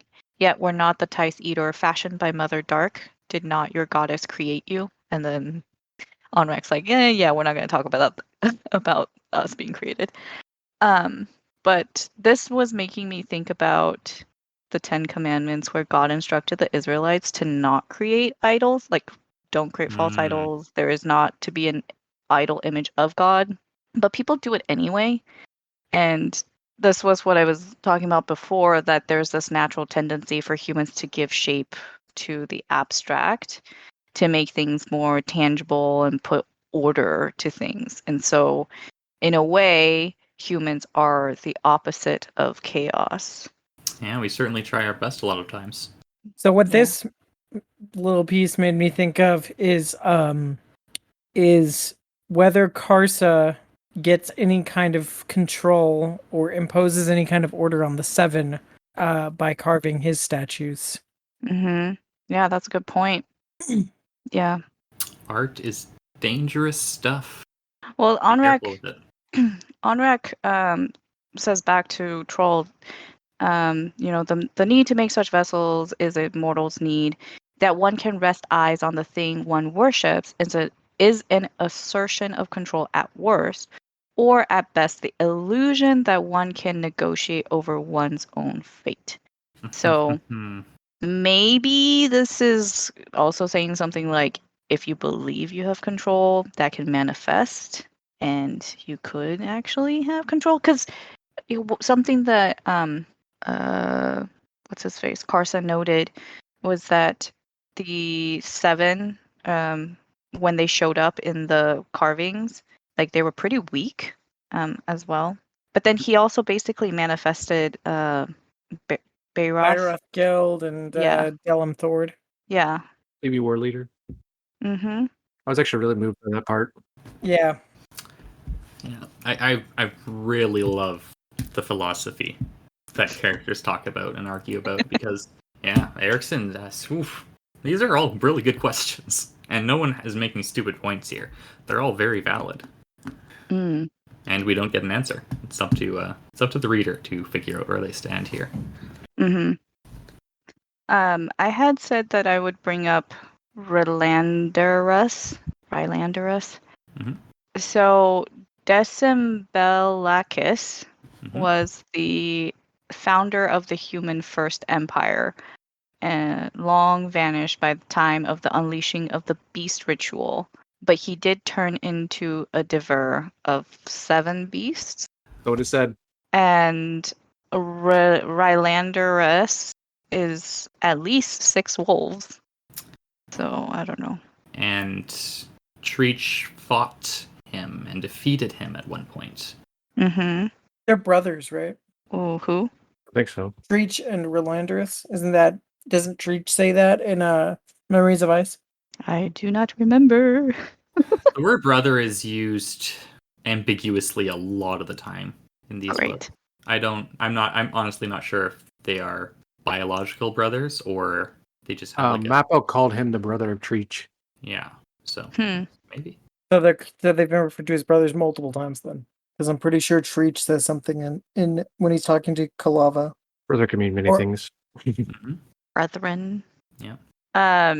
Poor Onrak. He unleashes the Hounds of Darkness, and they proceed to basically use him as a chew toy. Like, how is this guy still moving? He's like lost an arm. He's like lost most of his head at this point. How officially severed. Yeah. And then I thought this was a really nice way to end that scene with humor. Because Onrak's just like, so how come they didn't do anything to you, troll? And he's like, well, I don't think they noticed me. They were just eager to escape. And then Onrak's just like, so much for gratitude. Mm-hmm. So you get for opening Pandora's box, unleashing the second time that's happened this book. Dogs on the world. Mm-hmm. I think it's really interesting how the Hounds of Shadow, who've been established as quite fearsome and very, very dangerous, are implied to be no more than shadows of these hounds. Great. So how scary are the Hounds of Darkness? Well, at first I thought that these 2 hounds were the 2 that Paran had released in Dragnarpur, because those 2 hounds went into the Warren of Darkness. So I don't know if that's like significant with in the scene at all, but maybe. Don't know. Next chapter. Chapter 10. Kaborg proves insightful on the matter of a particular card. Karsa finishes his carving and reunites with his dead friends, then embarks upon a journey, with Liam seeing him off. Lorik and Habork trade gossip. Lorik and Habork. So, Panda, Hmm. what do you think Lorik said to Habork that made him so upset after Habork mentioned the ritual that called down the crippled god? Oh, goodness. That's getting specific. Well, they're trading information, and the theory is put out that the ritual or spell that brings these giant creatures that become the jade statues into our world, or into the Malazan world that we know, that ritual is so powerful it burns up all the magic fuel that that they use to come here, and that's what creates the Otatarl, and maybe what turns them into jade. I don't know. And after Habork mentions the fall of the crippled god, then Lorik's like, well, I'm going to tell you one more thing about these jade statues then, since you said that. And then Haborik's like, continues to listen, but Erickson doesn't tell us what he hears, and he just, like, feels, like, insignificant and cold, and all he can feel is his ghost hands, and he feels the weight of the world in his ghost hands. But we don't get to know what was said. He does feel the weight of the world. Well, Lorik was saying that I will tell you, I see now the very great need to do so, though it shall reveal much of myself. And I was just thinking, well, who are you?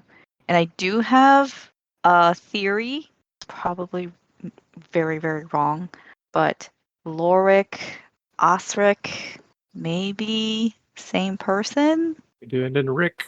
Mm-hmm. I mean, there's a linguistic similarity. The whole Krull and Corelli, whatever. Oh my goodness, whatever the name. Really? Kuruli. Yeah, Kuruli. That's it. Yeah.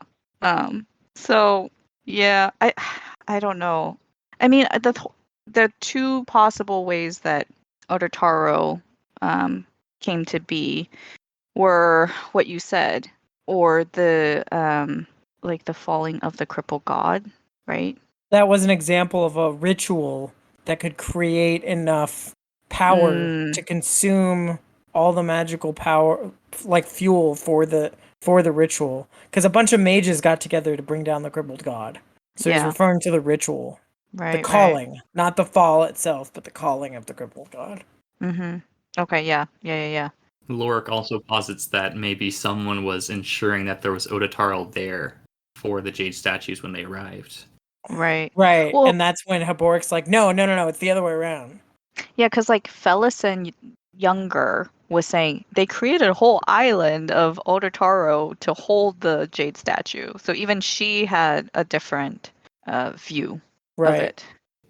And Habork should go back to the island. So I don't know if Lorik is Osric, but when you said that, it made me think that he's at least from another world. Because he responds to Haborik's theory with, I'm going to tell you something else, and it will reveal much about myself. Right. So it could be about how he got here from whatever world he comes from, which could mean that he's Leosin or some other species that's from another world, which Osric, obviously. Leosin, from what we can speculate at least. And before they talk about Otataro, Habork says like basically, hey, the Teist need to watch out for the humans. And Lorik was like, oh, I was gonna tell you that the humans should watch out for the Teist. And then there was a particular thing. Habork said nothing. A strange whispering suspicion flitted through him for a moment, as if tickled into being by something in Lorik's voice. After a moment, he dismissed it. Too outrageous, too absurd to entertain. And I'm just like, no, don't dismiss it. Tell me.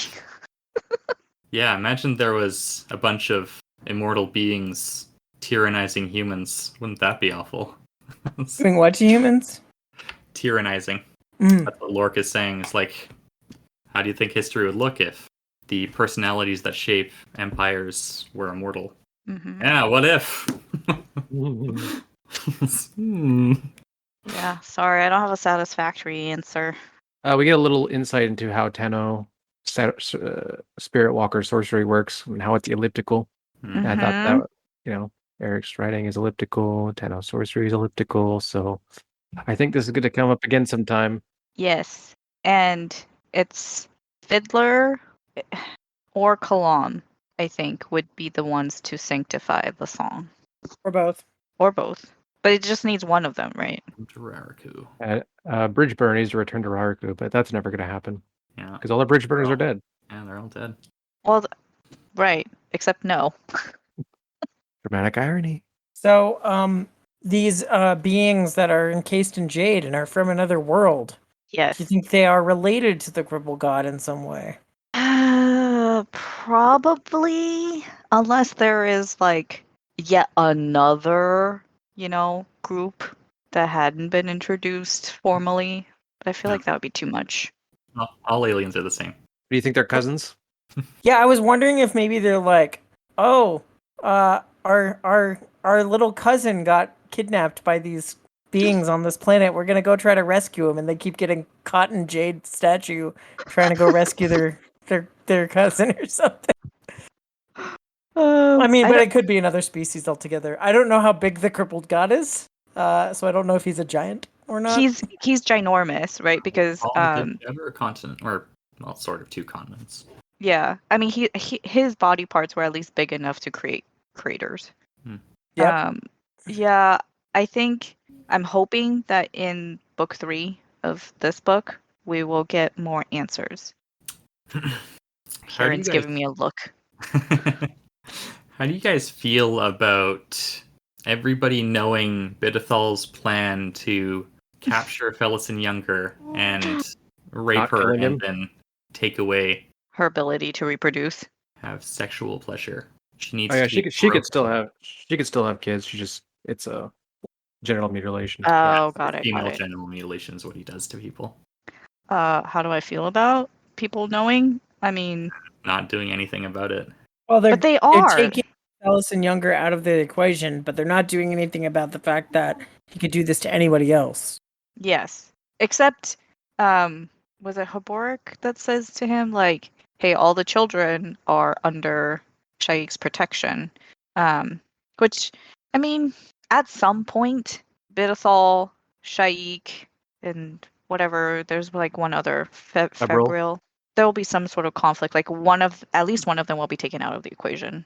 Right, but the fact that they haven't taken out Bidethal till now, it's like purely like leaving these girls to be potentially victimized out of expedience, basically. It's strategic, so right. I get it. It's awful, but at the same time, like, because people know of it, they are taking some steps to protect against him. Yeah, I personally don't think I would be able to restrain myself, no matter how strategic it was. Because if I was Karsa Orlong, I would be taking him out. Like I'd know I could get away with it. I know I could accomplish it. I'd do it. Why don't they just kill Bidethal and Febril? Just like get rid of them. Because they need them. They have a lot of power. Because they're mages. If they don't have them, then they can't take out the. And they have people below them too. They're high mages, no less. Politics and power. Mm-hmm. What's next? Chapter 11. Before that, basically, Leoman kind of foreshadows that Karsa is going to need Haboric's help in the future, even though Karsa is like, I don't want to have anything to do with Haboric. He sees me too well. Yeah. Well, yeah.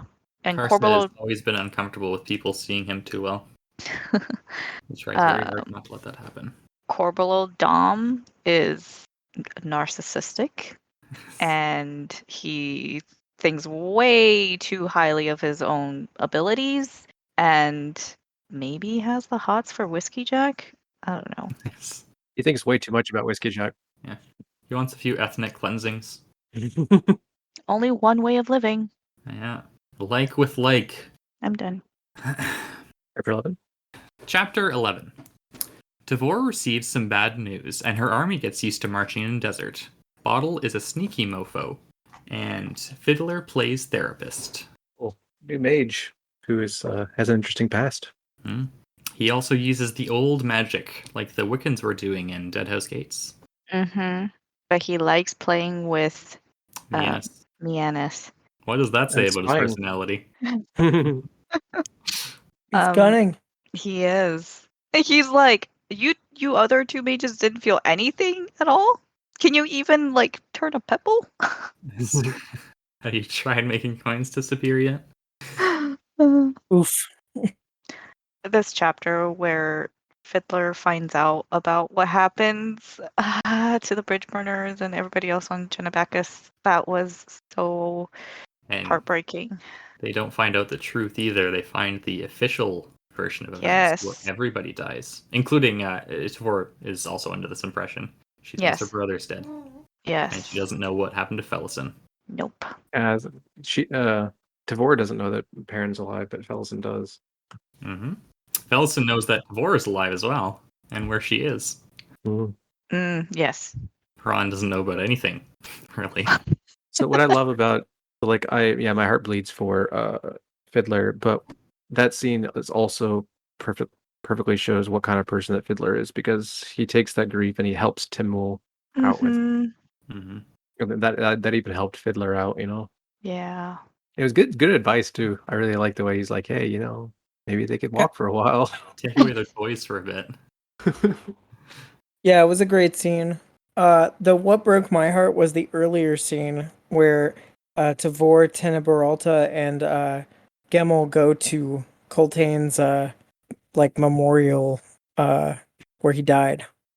And Tenebralta said the line about like there being so much to give answer to, and that the silence it leaves behind screams, and I was just like, yeah. Like, just like flashbacks to the end of the Chain of Dogs and the crucifixions and all that. Yeah. Trauma is a metaphysical thing that needs to be answered in these books. I really like that. It's a very nice metaphor for, you know, a real life thing. And it's not just a hug will fix it. No, not at all. Yeah. Sorry, just one more thing. With the trauma. Yeah, again, we saw all of this. We saw exactly how bad it was, and you know, it was horrible to see. Which, like, this again shows that it wasn't gratuitous at all. Erickson doesn't like doing this, but you know, it's necessary for us to really get why people are so upset about this and the impact that it had around the world. Mm-hmm. I can't imagine, like, if that were a real memorial and like going to visit. Like, it's just I would be so angry. Yeah, those kinds of memorials are pretty haunting to visit. Yeah, there's a Holocaust memorial in Ottawa now, and that's oh wow. Yeah, as well as our Tomb of the Unknown Soldier, which is always sobering. Hiroshima was like that, and I haven't gone, but my wife went to Auschwitz this year.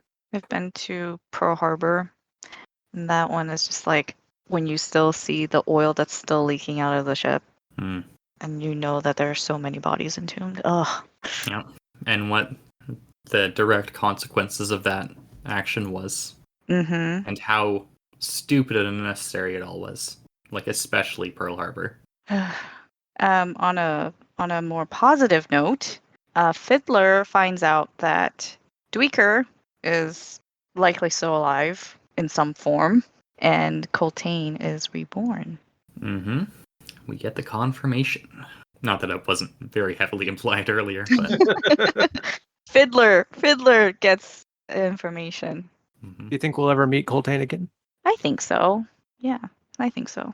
If not in this series, then in the sequels trilogy. One more month.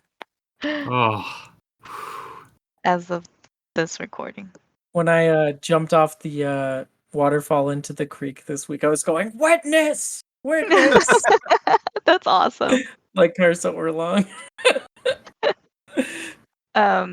Okay, the last thing I have for this chapter in this episode is Tavor.